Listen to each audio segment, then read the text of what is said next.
Shalom Bapak Ibu, Saudara yang dikasihi Tuhan. Bertemu kembali dengan saya, Pendeta Stefanus Gunawan Agustinus, seorang gembala sidang dari Gereja Bethel Tabernakel, Kota Mojokerto. Saya bersyukur saya boleh memberkati saudara, baik yang jemaat GBT Mojokerto, ataupun orang-orang di luar jemaat yang ikut mendengarkan renungan-renungan yang saya berikan setiap hari. Saya sangat bersyukur boleh membagikan firman kepada saudara. Saya berdoa apa yang saya bagikan boleh memberkati saudara. Saya memang tidak memiliki apapun secara dunia ini untuk saya bagikan kepada saudara semua, tetapi inilah yang saya miliki, yaitu kebenaran firman yang saya rindu untuk bagikan kepada saudara sekalian. Mari kita akan berdoa bersama-sama. Terima kasih Tuhan buat kesempatan hari ini. Kami boleh bersama-sama akan belajar kebenaran firman Tuhan.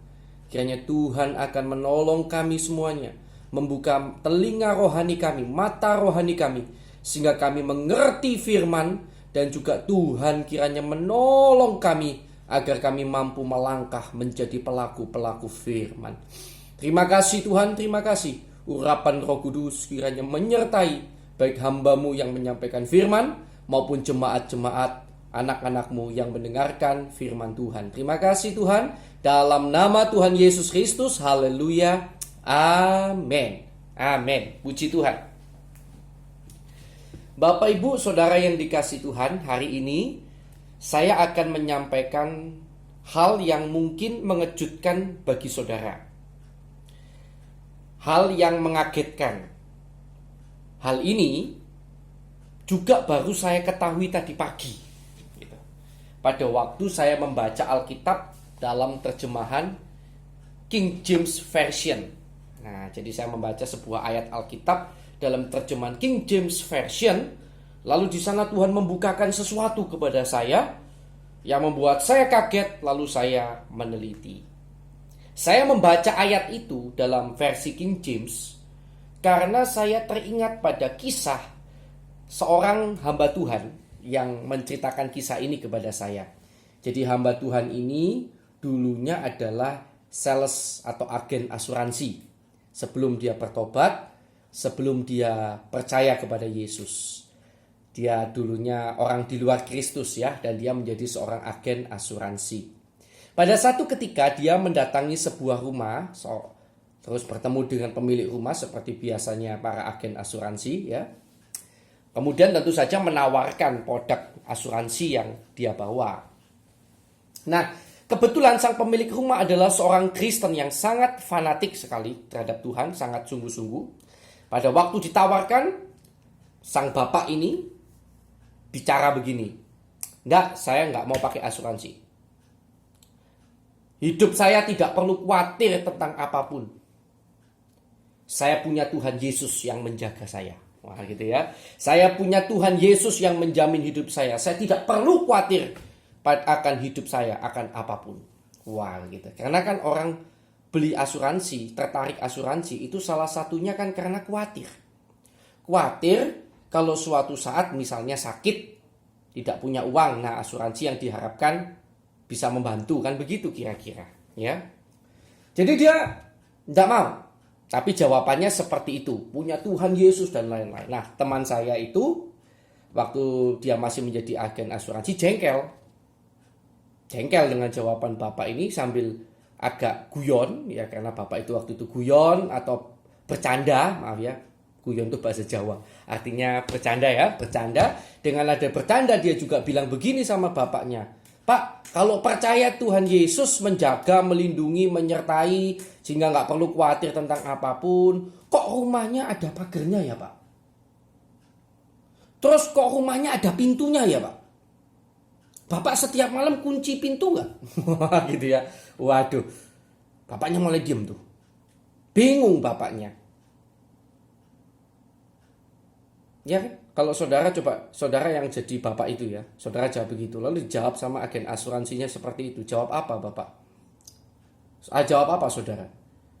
Nah, maka pada waktu itu bapaknya itu akhirnya diam menurut ceritanya dia. Lalu dia jelaskan katanya gitu ke bapaknya, "Pak, jangan begitu Pak. Ya, ini namanya jaga-jaga. Ya, bukannya lalu seperti itu, ini jaga-jaga Pak asuransi. Nah, saya nggak tahu kemudian itu orangnya itu terima asuransi atau tidak. Tetapi begini saudara, seolah-olah pada waktu itu Bapak itu mengedepankan iman, nggak perlu khawatir. Tetapi pada satu sisi ketika diteliti secara nggak langsung Bapak ini ada kekhawatiran. Jadi dia mengedepankan iman sehingga dia merasa tidak khawatir tentang apapun. Tetapi ketika digali ada kekhawatiran. Buktinya setiap malam tentu kunci pintu. Kenapa kunci pintu kalau tidak khawatir? Rumahnya dimalingi orang misalnya. Bukankah katanya Tuhan Yesus menjaga, Tuhan Yesus melindungi? Iya kan? Nah, maka itu saya membaca ayat itu. Ya, saya berulang kali membaca ayat itu dan saya sebetulnya ada sedikit bingung, ya. Karena begini saudara, khawatir itu kalau saya lihat di dalam Kamus Besar Bahasa Indonesia, kata khawatir ya, kata khawatir itu artinya, jadi Kamus Besar Bahasa Indonesia itu artinya yang digunakan, jadi arti yang digunakan pada umumnya.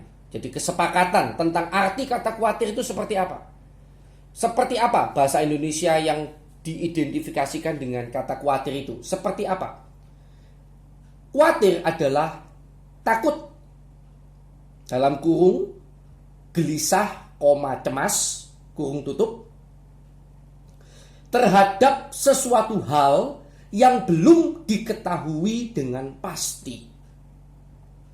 Artinya takut, dalam kurung gelisah, cemas, kurung tutup, terhadap sesuatu hal yang belum diketahui dengan pasti. Itu bahasa Indonesia ketika menggunakan kata khawatir, itulah definisinya.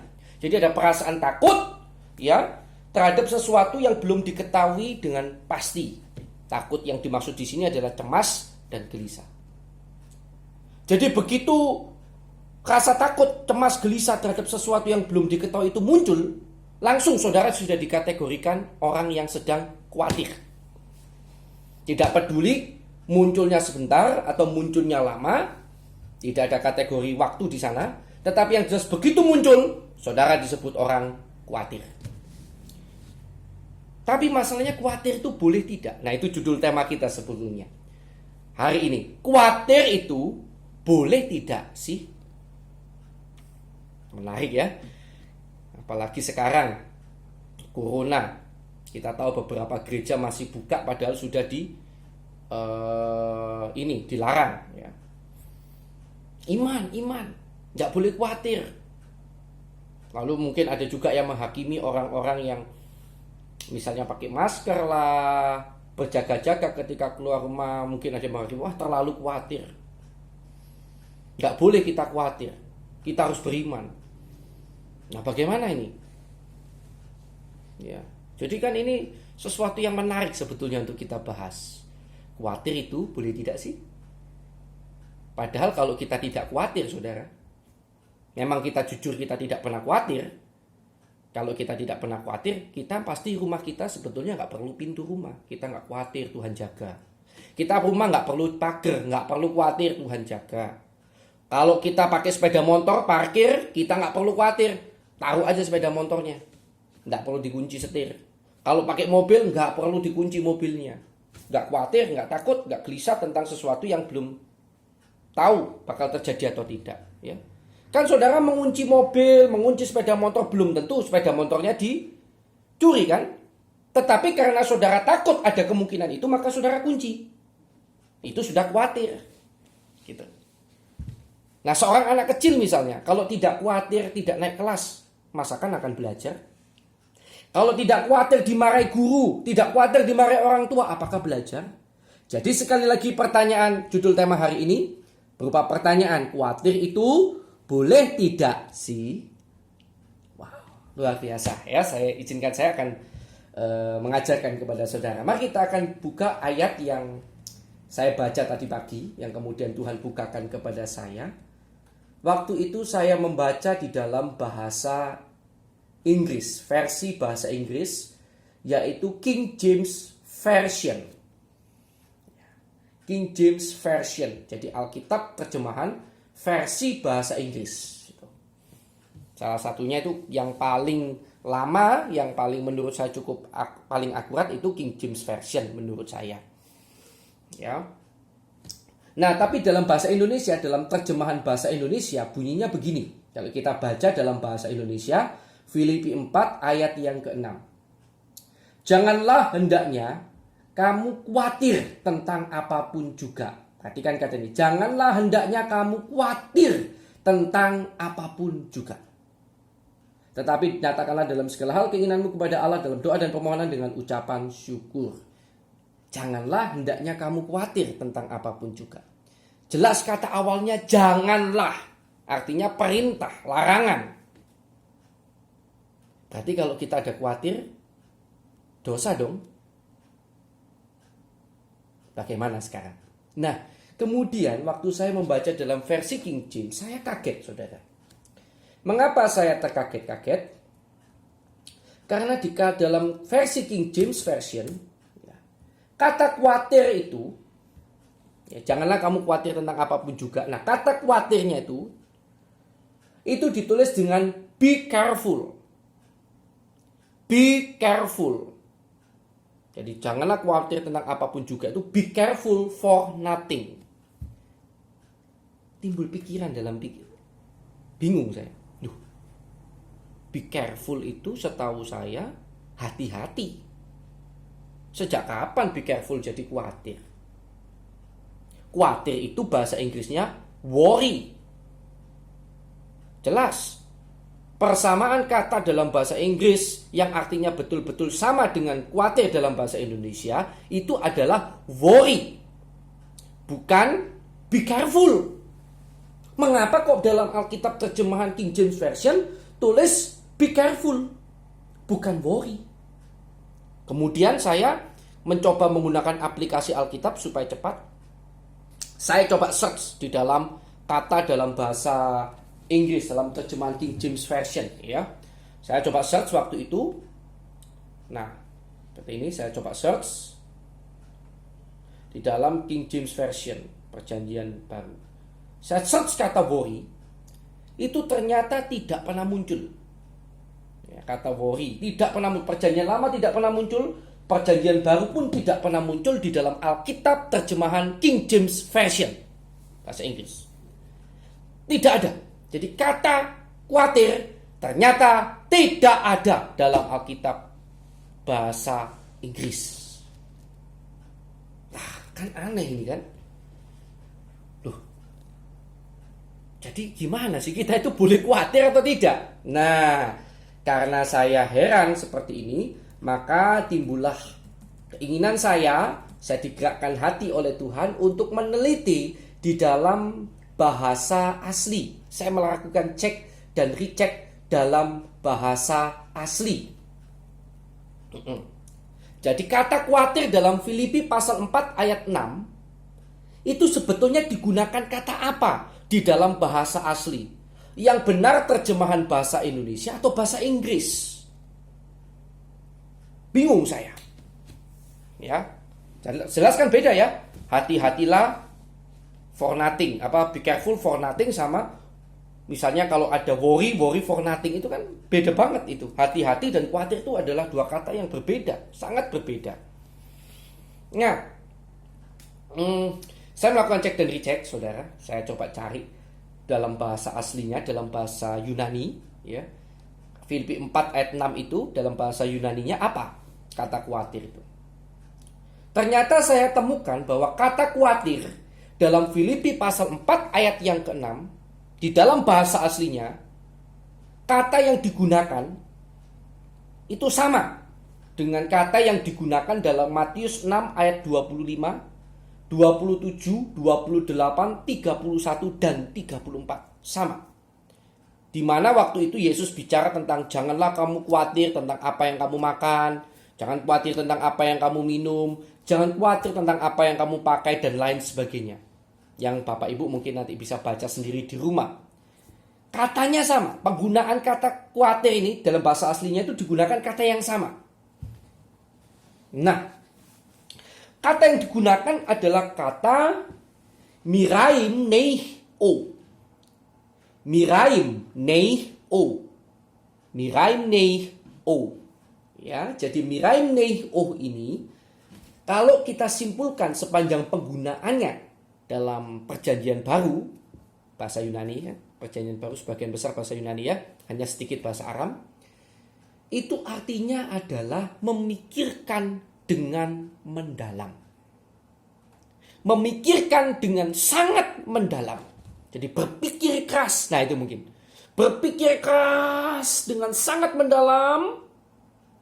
Sampai rentang waktu yang cukup lama. Terus dipikir. Terus dipikir. Terus dipikir. Itu ya kira-kira Miraim Neio itu. Jadi ada rentang waktu yang cukup lama. Karena itu jangan heran ketika Yesus mengajarkan tentang jangan khawatir di ayat 34 Yesus menyertakan kesusahan sehari cukuplah untuk sehari. Artinya Yesus membatasi. Gitu. Sebetulnya pembatasannya adalah pembatasan lamanya berpikir tentang masalah. Gitu. Karena Miraim Neio ini adalah pikiran yang mendalam yang dalam jangka waktu yang lama bisa terus itu berhari-hari, berbulan-bulan, bertahun-tahun dipikir terus. Itulah kata Miraim Neio. Oh, saya kaget. Oh, gitu. Nah, kemudian akhirnya dengan mendapati kebenaran ini terjawab sudah pertanyaan yang pernah muncul di benak saya. Mengapa Rasul Paulus yang mengatakan dalam Filipi 4 ayat 6 jangan khawatir tentang apapun juga dalam bahasa Indonesianya ya. Tapi Rasul Paulus yang sama melanggar kata-katanya. Paulus itu pernah beberapa kali khawatir. Saya berikan contoh. Kalau dalam terjemahan bahasa Indonesia ya, dikatakan dia khawatir. Jadi kalau kita cari kata khawatir itu muncul. Paulus Filipi 4 ayat 6 bilang jangan khawatir. Tetapi di beberapa ayat lain Paulus itu khawatir. Coba saya kasih contoh. Galatia 4 ayat 11. Nah, kan menarik. Kok Paulus ngomongnya bahasa Jawanya mincela-minceli ya. Habis bilang jangan khawatir. Paulus sendiri ya khawatir. Bagaimana? Ya. Galatia 6 ayat Galatia pasal 4 ya, maaf Galatia 4 ayat 11, maaf Galatia 4 ayat yang ke-11. Coba kita lihat. Ya. Aku khawatir. Paulus khawatir. Kalau susah payahku untuk kamu telah sia-sia. Khawatir loh Paulus. Di dalam Alkitab terjemahan bahasa Indonesia. Paulus khawatir. Ya, kemudian lain lagi. 2 Korintus 12 ayat 20. Jadi kalau kita lihat di sini kan Paulus ini lucu ya. Habis bilang jangan khawatir. Dia sendiri sering khawatir ya. 2 Korintus 12 ayat 20. Itu kalau kita lihat dalam bahasa Indonesia. Walaupun khawatirnya Paulus itu rohani. Tapi kan Alkitab tidak ada bilang kamu boleh khawatir kalau khawatirmu tentang hal yang rohani. Kan tidak ada bilang begitu Alkitab. Jadi kan aneh perkataan Paulus ini ya. Nah coba kita lihat 2 Korintus 12 ayat 20 ya. 2 Korintus 12 ayat 20. Oke. Sebab aku khawatir. Paulus khawatir. Bahwa apabila aku datang, aku mendapati kamu tidak seperti yang kuinginkan.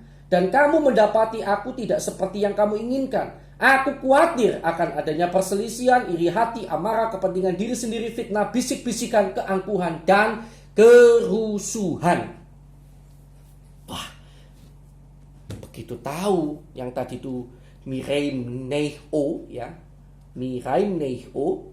Nah, saya cari yang ini, kata khawatir yang ini sama nggak? Pakai kata-kata yang tadi nggak? Berpikir dengan sangat mendalam sampai berhari-hari lamanya. Sampai bisa berbulan-bulan dalam jangka waktu yang panjang. Sama nggak? Sama nggak?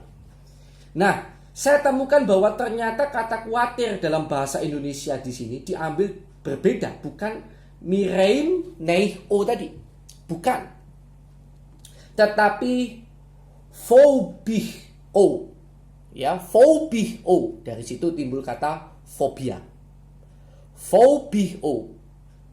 Nah, saudara, phobio ini artinya adalah takut,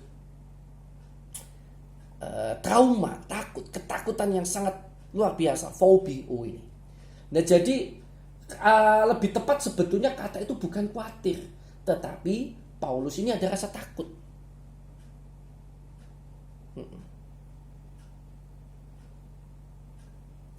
Kalau kita lihat di dalam Kamus Besar Bahasa Indonesia, ya bisa juga sih memang dibilang Paulus ini khawatir ya. Paulus khawatir akan sesuatu yang belum tahu akan terjadi atau tidak. Kan tadi terjemahan bahasa Indonesia begitu arti kata khawatir ya. Betul lah, ini mungkin bisa khawatir lah, cocok lah ya.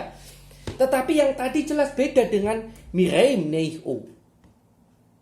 Jadi yang tidak boleh itu adalah bukan takut akan sesuatu yang belum terjadi.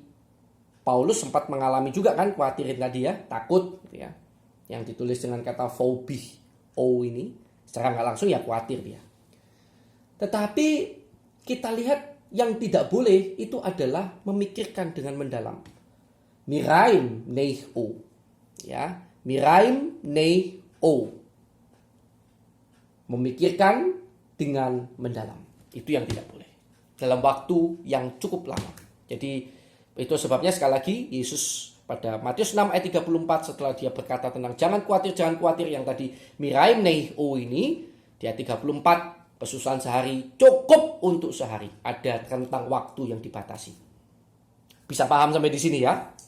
Nah, jadi itu yang boleh dan itu yang tidak boleh. Jadi saudara, kita lihat bahwa yang dikatakan jangan khawatir tentang apapun juga, itu sebetulnya bukan khawatir seperti yang dimaksud di dalam bahasa Indonesia. Sekali lagi ya, kata jangan khawatir tentang apapun juga bukan khawatir seperti yang dimaksudkan dalam bahasa Indonesia. Tetapi yang betul adalah janganlah kamu memikirkan dengan mendalam secara terus-menerus tentang apapun juga. Tetapi serahkanlah keinginanmu kepada Allah dalam doa dan permohonan dengan ucapan syukur. Wow, bedanya jauh ya Bapak Ibu ya.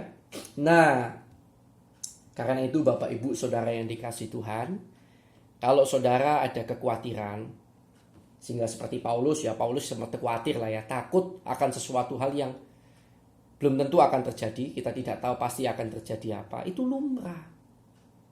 Karena kita takut akan hal yang belum tahu akan terjadi atau tidak, yang dalam bahasa Indonesia diterjemahkan dengan kata khawatir itulah, maka kita mempersiapkan diri sebaik-baiknya. Hal ini tidak ada kaitannya dengan beriman atau tidak, bukan.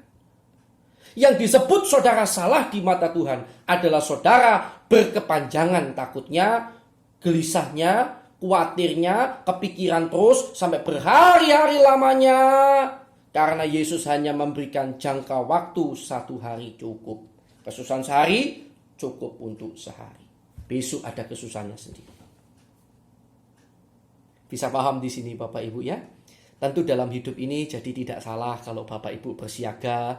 Karena sekarang sedang ada bahaya virus COVID-19. Bapak Ibu bersiaga dengan disinfektan. Bapak Ibu menjaga diri supaya tidak keluar rumah sebisa mungkin.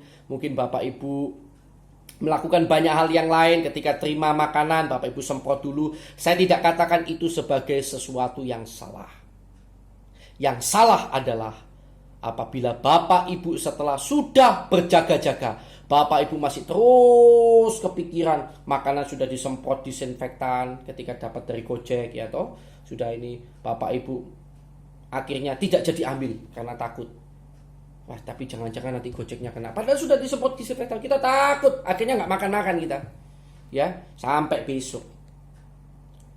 Yang tidak boleh itu adalah kekhawatiran, ya, pemikiran yang terlalu mendalam, yang terus-terusan. Kalau sudah punya pikiran itu terlalu mendalam, terus-terusan tentang sesuatu hal, sudah serahkan pada Tuhan. Masalahmu yang kau pikir dengan mendalam terus-menerus, serahkan pada Tuhan. Karena yang tidak boleh adalah saudara memikirkan suatu perkara dengan begitu mendalam, terus-menerus, sampai saudara lupa tugas utama saudara dan saya. Apa tugas utama kita? Carilah dulu kerajaan Allah dan kebenarannya, maka semuanya akan ditambahkan kepadamu. Yang boleh saudara pikirkan dengan mendalam terus-menerus, itu kerajaan Allah. Bukan masalah, bukan COVID-19, dan bukan hal-hal lain. Sebab itu berhentilah cemas berkepanjangan, berhentilah takut berkepanjangan, mulailah Tetap bersiaga boleh, tetap menyiapkan diri boleh, tapi mulailah menaruh pikiranmu sebanyak mungkin untuk mencari hal-hal kerajaan surga dan kebenarannya. Itu jauh lebih berarti. Tuhan Yesus memberkati saudara. Semoga renungan ini menjawab pertanyaan besar saudara tentang iman dan rasa khawatir. Apakah orang yang beriman tidak boleh khawatir? Tadi kita sudah lihat bahwa ternyata dalam bahasa aslinya berbeda dengan pengertian bahasa Indonesia yang kita mengerti saat ini. Semoga ini membuat hati saudara lebih longgar ketika saudara khawatir lalu saudara mempersiapkan diri. Demikian juga saudara tidak menghakimi orang yang mempersiapkan diri, tetapi juga tidak membuat saudara terlalu kepikiran. Ya, semoga pelajaran tidak membuat lagi saudara jatuh dalam hidup yang terlalu mikir mendalam tentang sesuatu hal. Sudah, pokoknya kita sudah bersiap-siap, kita sudah lakukan yang terbaik, selanjutnya serahkan pada Tuhan. Kesusahan sehari, cukuplah untuk sehari. Tuhan Yesus memberkati saudara. Mari kita akan datang bersama kepada Tuhan. Kita bersyukur kepada Tuhan. Salah satu permohonan doa yang ada yaitu untuk Bu Titik Firdiati sudah Tuhan jawab. Kita tahu Bu Titik Firdiati sudah pulang ke rumah dalam keadaan yang sangat sehat, ya. Kita bersyukur kepada Tuhan. Tuhan jamah, Tuhan tolong. Tapi juga ada berita tentang anak Natalia. Diprediksi oleh dokter ada tumor di salah satu bagian tubuhnya, dan kita akan doakan. Mari kita akan berdoa bersama-sama untuk menutup renungan kita pada saat hari ini. Terima kasih Tuhan, kami bersyukur kepadamu karena hari ini kami belajar banyak tentang kekhawatiran. Biarkan kami menjadi orang yang tetap mempersiapkan yang terbaik, tetapi tidak memikirkan dengan mendalam sampai berhari-hari lamanya tentang sesuatu hal apapun, baik itu masalah, penyakit maupun apapun. Biarlah kami menyerahkan segala pikiran kami kepada Tuhan dalam doa dan permohonan dengan ucapan syukur. Biarlah pikiran kami bukan melulu masalah kami, melulu masalah penyakit, melulu masalah apapun, tetapi justru pikiran kami biarlah senantiasa diisi dengan hal-hal kerajaan surga. Itulah yang berarti, itulah yang berkenan, dan justru itulah yang mampu mendatangkan pertolongan dalam hidup kami. Terima kasih Tuhan, terima kasih. Kami bersyukur hari ini. Sekali lagi isi pikiran kami dengan Tuhan kebenaran-kebenaran-Mu, kerajaan Allah. Kami berdoa untuk Tuhan, anak Natalia yang menurut dokter ada tumor di salah satu bagian tubuhnya. Sekali lagi kami bersatu hati, kiranya Tuhan jamah, Tuhan tolong sembuhkan anak ini, baik lewat obat-obatan, lewat tangan dokter maupun lewat hal-hal yang lain.